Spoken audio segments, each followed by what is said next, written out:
किसान भाइयों, फ्रूट बॉरर एक ऐसी प्रजाति का कीट है कि इसके अटैक से 50 से 60% तक का आर्थिक नुकसान हो सकता है और इसको अगर समय रहते रोका नहीं गया तो इससे पूरी फसल बर्बाद हो सकती है। इसीलिए आज देश भर के हर छोटे बड़े किसान इस फ्रूट बॉरर के तबाही से परेशान हैं, क्योंकि ये लगभग हर तरह के फलों और सब्जियों में अटैक करती है, खासकर तरबूज, खरबूज, खीरा जैसे फलों में, और बरबटी, टमाटर, बैगन, मिर्च, भिंडी, लौकी, करेला, कद्दू जैसे सब्जियों में इसका ज़्यादा अटैक होता है और बुरी तरह से नुकसान पहुंचाता है। लेकिन उससे भी बुरी बात यह है कि इस फ्रूट बॉरर को कंट्रोल करने के चक्कर में किसान भाई जानकारी ना होने के कारण ऐसे कीटनाशक का इस्तेमाल कर लेते हैं जिससे उन्हें उल्टा नुकसान हो जाता है। फ्रूट बॉरर कंट्रोल होने की जगह पौधों में फल फूल आना ही बंद हो जाता है, क्योंकि फ्लावरिंग की स्टेज और फ्रूट सेटिंग की स्टेज सबसे सेंसिटिव स्टेज होती है सब्जियों की खेती में। और ऐसे समय अगर आप किसी भी रासायनिक कीटनाशक का ज़्यादा इस्तेमाल करेंगे तो आपके पौधे स्ट्रेस में जा सकती है, जिस वजह से पौधों में फूल फल आना कम हो सकता है या फिर फ्लावर ड्रॉप की समस्या आपके फसलों में, सब्जियों में हो सकता है। इसीलिए आज के इस वीडियो में आपको बताऊंगा कि इस फ्रूट बॉरर को कंट्रोल करने का सही तरीका और सही दवाई कौन सा है जिससे बहुत ही आसानी से फ्रूट बॉरर कंट्रोल हो जाती है। तो जो मैं बताऊंगा उसे अगर आप ध्यान से सुन लेंगे और समझ लेंगे तो आपके फलों में, सब्जियों में फ्रूट बॉरर का नामो निशान नहीं मिलेगा। लेकिन उससे पहले इस फ्रूट बॉरर को समझना होगा कि ये कब और कैसे हमारे फसलों, सब्जियों में अटैक करती है और इसके अटैक करने के बाद हमारे फसलों, सब्जियों को क्या क्या नुकसान पहुंचता है और ये कैसे नुकसान पहुंचाता है, तभी आप इसको अच्छे से कंट्रोल कर पाओगे। तो सबसे पहले जान लेते हैं ये फ्रूट बॉरर कब और कैसे अटैक करती है हमारे फसलों, सब्जियों में और क्या क्या नुकसान होती है इसके अटैक से। तो देखो, फ्रूट बॉरर फलों पे अटैक करती है खासकर तब जब फल छोटे छोटे होते हैं।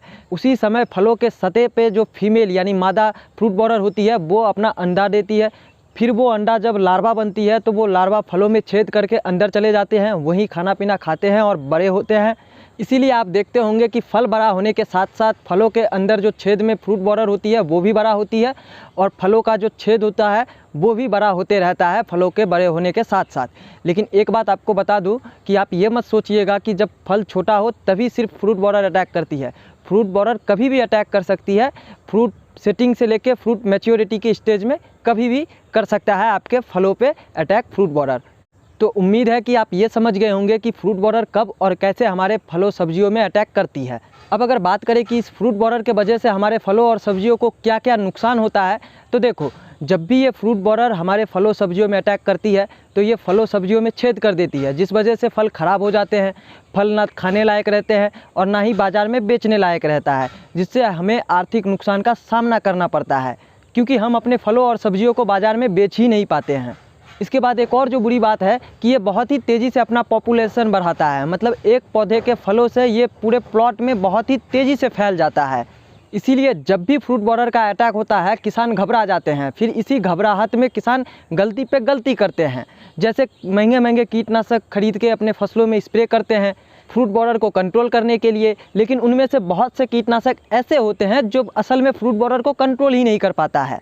इससे फिजूल की खर्च भी बढ़ जाती है और फसलों, सब्जियों का बहुत ज़्यादा नुकसान भी हो जाता है, क्योंकि फ्रूट बॉरर कंट्रोल ही नहीं हो पाता है। और कुछ किसान तो ऐसे कीटनाशक का इस्तेमाल कर लेते हैं घबराहट में, जिससे उनकी फ्रूट बॉरर कंट्रोल होना तो छोड़िए, क्या होता है कि फ्लावर जो आती है पौधों में वो फ्लावर ड्रॉपिंग की समस्या आ जाती है, क्योंकि बहुत से कीटनाशक ऐसे बाज़ार में है जो फ्लावरिंग स्टेज और फ्रूट सेटिंग की स्टेज के लिए अच्छा नहीं माना जाता है और किसान घबराहट में उन्हीं में से किसी कीटनाशक को लेकर स्प्रे कर देते हैं, फिर किसान कहते हैं कि फूल फल आना ही बंद हो गया है।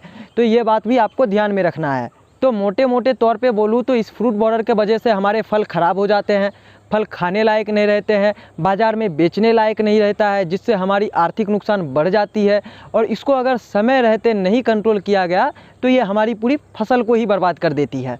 अब बात करते हैं सबसे ज़रूरी कि इस फ्रूट बॉरर को कंट्रोल कैसे करना है।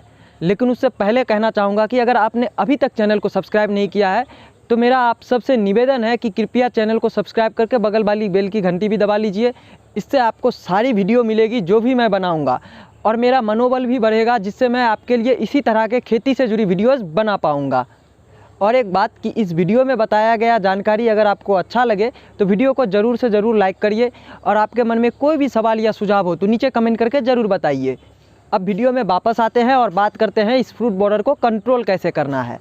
तो देखो, इस फ्रूट बॉरर को कंट्रोल करने का दो तरीका है। पहला है ऑर्गेनिक और दूसरा है इनऑर्गेनिक। ऑर्गेनिक तरीके से कंट्रोल करने में वक्त ज़्यादा लगता है और 100% रिजल्ट पाने के लिए लंबे प्रोसेस से गुजरना पड़ता है, जिससे नुकसान बढ़ सकता है। इसीलिए फ्रूट बॉरर को ऑर्गेनिक तरीके से कैसे कंट्रोल करना है, इस पर मैं अलग से एक वीडियो बना दूंगा। लेकिन आज सिर्फ ऐसे कीटनाशक के बारे में इस वीडियो में बताऊंगा जो सबसे तेज़ और सबसे बेस्ट तरीके से फ्रूट बॉरर को कंट्रोल कर लेता है और बहुत ही आसानी से कंट्रोल कर लेता है। और इस चीज़ पे भी ध्यान रहेगा मेरा कि जिन कीटनाशक के बारे में आज मैं आपको इस वीडियो में बताऊँगा, उन कीटनाशक के इस्तेमाल से आपके पौधे और फ्लावर ड्रॉपिंग में कोई भी किसी भी तरह की समस्या ना आए और आपको 100/100 रिजल्ट मिले फ्रूट बॉरर को कंट्रोल करने में। तो कुल मिला के 4 कीटनाशक के बारे में बताऊंगा इस वीडियो में। चारों एक से बढ़ के एक है फ्रूट बॉरर को कंट्रोल करने के लिए। चौथे नंबर पे जो कीटनाशक है वो मेरा पसंदीदा कीटनाशक है, वो सबसे बेस्ट है। खैर, पहले नंबर पे जो कीटनाशक है वो है बायर कंपनी का फेम कीटनाशक। इसमें जो टेक्निकल आता है वो है फ्लुवेंडियामाइड 39.35% SC। ये बहुत ही आसानी से फ्रूट बॉरर को कंट्रोल कर लेता है और फ्रूट बॉरर को कंट्रोल करने में ये बहुत ही ज़बरदस्त माना जाता है। इसको आप फ्लावरिंग की स्टेज हो या फ्रूट सेटिंग की स्टेज हो, बेझिझक इस्तेमाल कर सकते हो। इसकी अगर परफेक्ट डोज की बात करें तो 15 लीटर की जो पानी की टंकी आती है उसमें आपको फेम 5 से 6 ml घोल के स्प्रे करना होगा। और प्रति एकड़ के हिसाब से बात करें तो 200 लीटर पानी में 50 से 60 ml फेम घोल के स्प्रे करना चाहिए।